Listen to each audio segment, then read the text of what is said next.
Izboskan tumani axborot kutubxona markazi taqdim etadi. Assalomu alaykum, qadrli kitobxonlar. Bugun sizlar uchun Maryam Yoqubovaning Davrim va davram kitobini o'qishga tavsiya etaman. Tuzuvchi Tamara Yoqubova. Rus tilidan Nazokat Azim tarjimasi. Ushbu kitob Toshkent G'ofur G'ulom nomidagi nashriyot matbaa ijodiy uyida 2019-yil chop etilgan. 304 betdan iborat.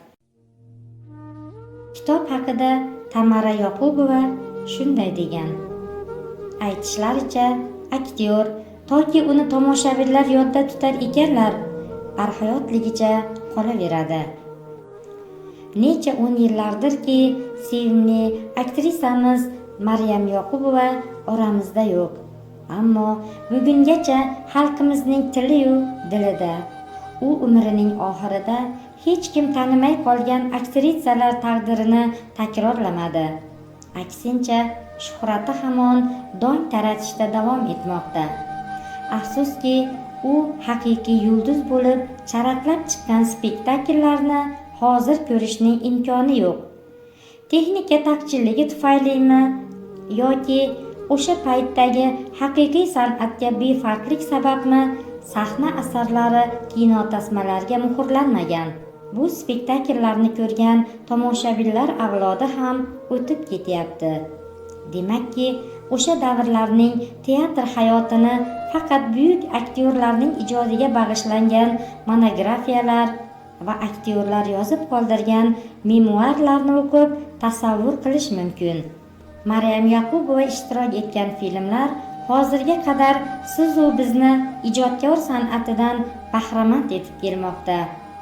Albatta, ularning soni biz istaganimizdek ko'p emas. Negaki, aktrisaning ochilmagan qirralari bisyor edi. Aslida zamonamiz ahli sevib ko'rayotgan filmlar haqiqatan xalq artistining iqtidori ko'lami to'g'risida umumiy tasavvur beradi. O'tgan asrning 70-yillari oxiri, 80-yillar boshida Maryam Yoqubova o'z hayoti, og'ir bolalik davri, sahnaga chiqish yo'lidagi mashaqqatlari, o'zi o'ynagan spektakl va filmlari, umri davomida duch kelgan insonlar haqida xotiralarini qalamga oldi.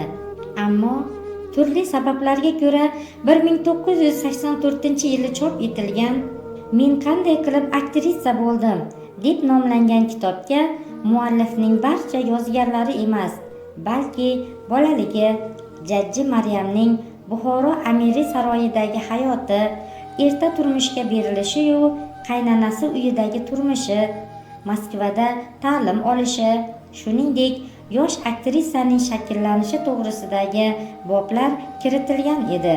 Kitob 1931-yil voqealari bilan tugaydi. Demakki, aktrisaning keyingi qiziqarli va keng qamrovli hayoti, ijodiy faoliyati kechgan qizg'in damlar asarda o'z ifodasini topmagan. Kitobning chop etilmagan qismi o'z vaqtini kutib yotardi. Bundan tashqari, kitob rus tilida chop etilgani bois o'zbek o'quvchilari undan bebahra qolishgandi. Ko'p yillar o'tishiga qaramay, aktrisaning ijodiga, uning hayotiga qiziqish so'nmagani va aktrisaning qizi sifatida menga ko'plab ommaviy axborot vositalarining vakillari tomonidan onam haqida ma'lumot berishimni so'rab murojaatlar bo'lgani sababli bu kitobni chop etish vaqti keldi deb hisobladim va sizlarga, onamning aziz muxlislariga kitobning to'liq matnini taqdim etmoqchiman.